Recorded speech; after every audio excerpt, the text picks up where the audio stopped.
This is Strategic Living. Transcript for Session 2. Discovering New Money. Exercising Your Rights and Privileges. This course explains the quickest, easiest, absolutely least expensive methods for enhancing your financial prosperity no matter what your present economic status.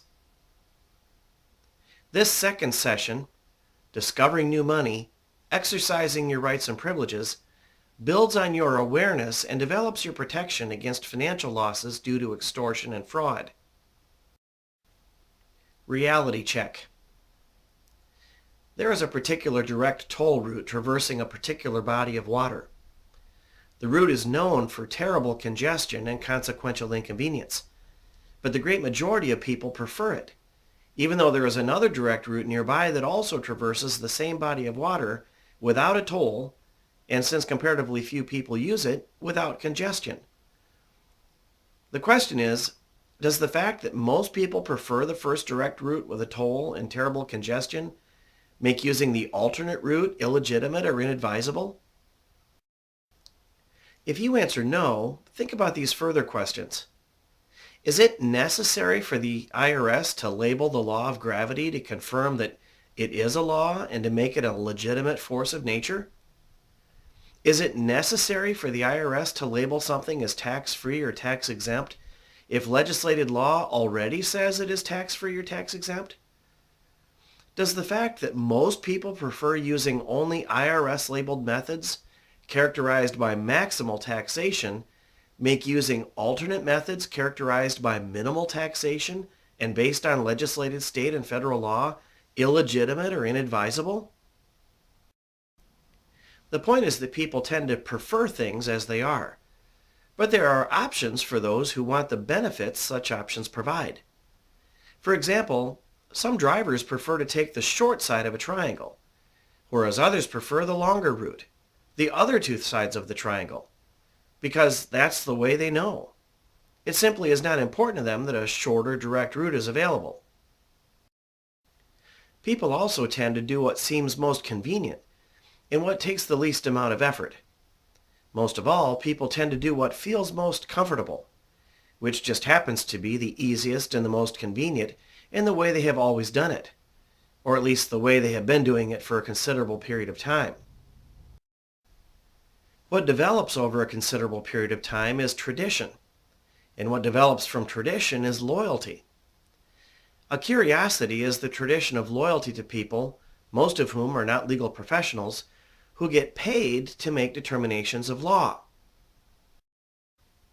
It is one thing for a doctor of law, such as a lawyer or an attorney, to make a determination of law for a client and provide relief for the client based on the law, whether or not by means of a judicial ruling. It is another thing entirely for someone who is not a doctor of law to make a determination of law for a client and create an obligation for the client based on ignorance and misapplication of the law, even if that's the way everybody else does it. People also tend to rationalize and so reinforce their determination to remain in their comfort zone of tradition and loyalty. All of these tendencies reinforce the tradition of loyalty to people, most of whom are not legal professionals, who get paid to make determinations of law. The IRS winks an eye at tax professionals who overtax the masses consistently, which harmonizes with the IRS mission of fairness to all, since everybody is cheated equally. Tax professionals wink back, some of them having taken the initiative to do a little homework and discovered what you have discovered.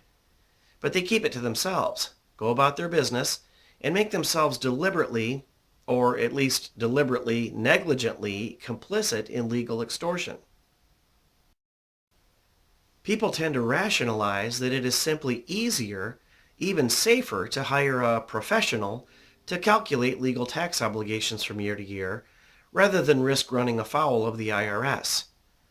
Reports of wealthy celebrities going to prison make them imagine the horror of the sickening sounds of a judge's gavel and the slam of a cell door.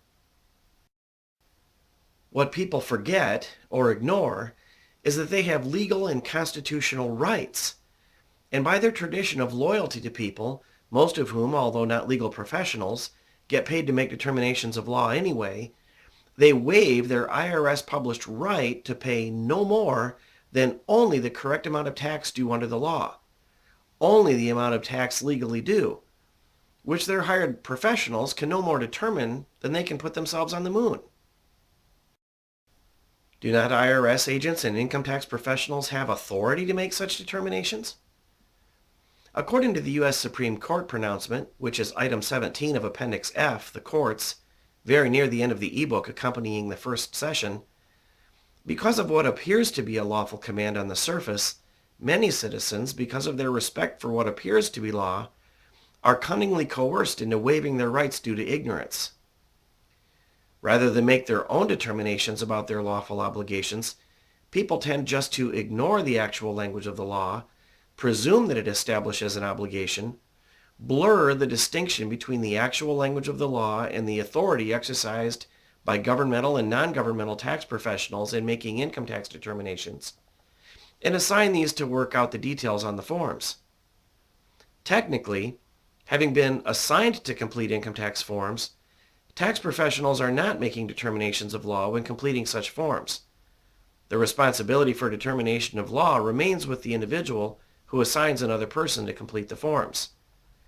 However, by insisting that the law says that income tax is due, tax professionals exceed their authority, and people tend to let them do so. What can you do about this? You can continue in these tendencies and keep yourself paralyzed with the herd mentality, or you can take proactive steps and make a difference for yourself. As the ebook says in Appendix 9, Communicating with IRS Agents, if you overpay your actual statutory obligation, the only person truly to blame is yourself. Incidentally, any CPA has, at the very least, an elementary education in the structure and actual language of federal tax law, and so with the proper intent and effort is positioned to be able to make a correct determination of law with regard to income tax, if requested to do so. As it is, however, without the proper intent and effort, a CPA's feet cannot be held to the fire for making an incorrect determination. A CPA who does not make a correct determination cannot be held accountable, since there is no requirement to practice law for tax preparation purposes, and there is no requirement to know the basic facts of the actual language of federal income tax laws and regulations, even if the CPA is also a doctor of law. On the other hand, you have the right to pursue the benefits provided by your options, make your own determinations of law regarding taxation, and make a positive contribution to the economy, just as you have the right to install hydrocell technology in your own vehicle and make a positive contribution to the environment.